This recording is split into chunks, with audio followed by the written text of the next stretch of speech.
The Ryder Cup 2025 is heating up, and the stakes couldn't be higher.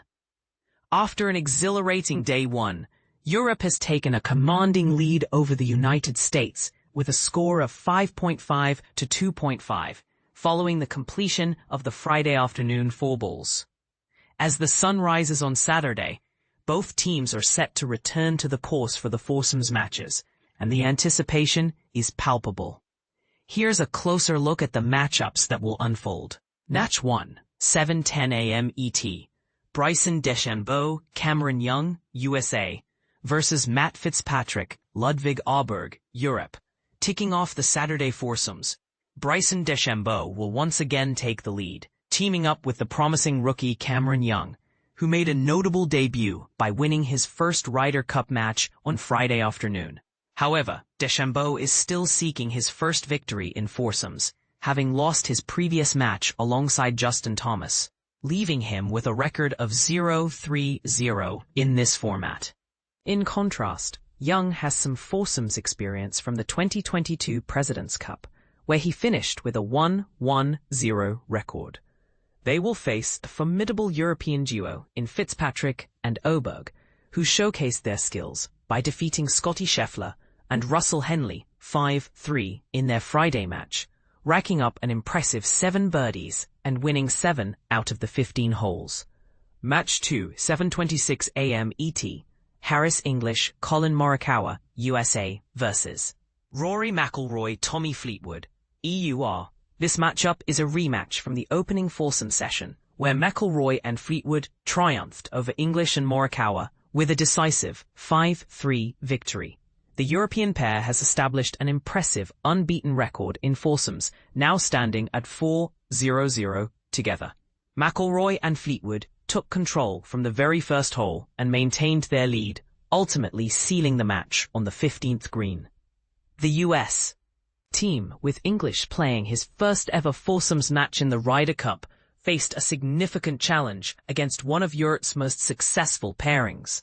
Fleetwood boasts a perfect 5-0 record in foursomes, while McIlroy holds an 8-5-1 record and Morikawa stands at 3-1-0. Match 3, 7:42 a.m. ET.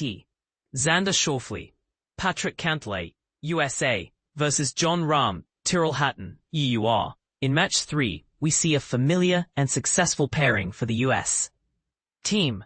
Schauffele and Cantlay secured the only point for the United States in Friday's foursomes, defeating Robert McIntyre and Victor Hovland 2-up in the final match. Together, they now hold a record of 3-2-0 in foursomes. They will be up against the dynamic European duo of Rahm and Hatton, who have yet to lose a foursomes match, boasting a record of 3-0-1 in Ryder Cups. Rahm's perfect 5-0 record in foursomes places him among the elite, while Hatton is not far behind with a commendable 3-1-0 record. Match 4, 7:58 a.m. ET. Russell Henley, Scottie Scheffler, USA, versus Robert McIntyre, Victor Hovland, Europe. The final match of the foursome session features two teams eager to secure their first victory in this Ryder Cup. McIntyre and Hovland were the only European pairing to lose on Friday, falling 2-up to Cantlay and Schauffele. However, Captain Donald remains optimistic about their chances for redemption. On the other hand, world number 1 Scottie Scheffler is still searching for his first win at Bethpage, currently holding a disappointing record of 0-2-0 after losing his foursomes match alongside Henley 5-4 to the impressive Fitzpatrick and Åberg. Scheffler is determined to turn his fortunes around and improve his overall Ryder Cup foursomes record, which stands at 0-3-0. In foursomes play, each two-man team shares 1 ball per hole, alternating turns until the hole is completed. Players take turns hitting tee shots, with one player leading off on odd-numbered holes and the other on even-numbered holes. The team with the lowest score on each hole wins that hole, and if the scores are tied, the hole is halved. To gain insight into how captains make their pairing decisions for these formats, we've compiled a helpful guide that explains the strategy behind foursomes and four-ball pairings. As the excitement builds for Saturday's matches, Which pairing do you think will emerge victorious? Will the US team turn the tide, or will Europe continue to dominate? Share your thoughts in the comments below.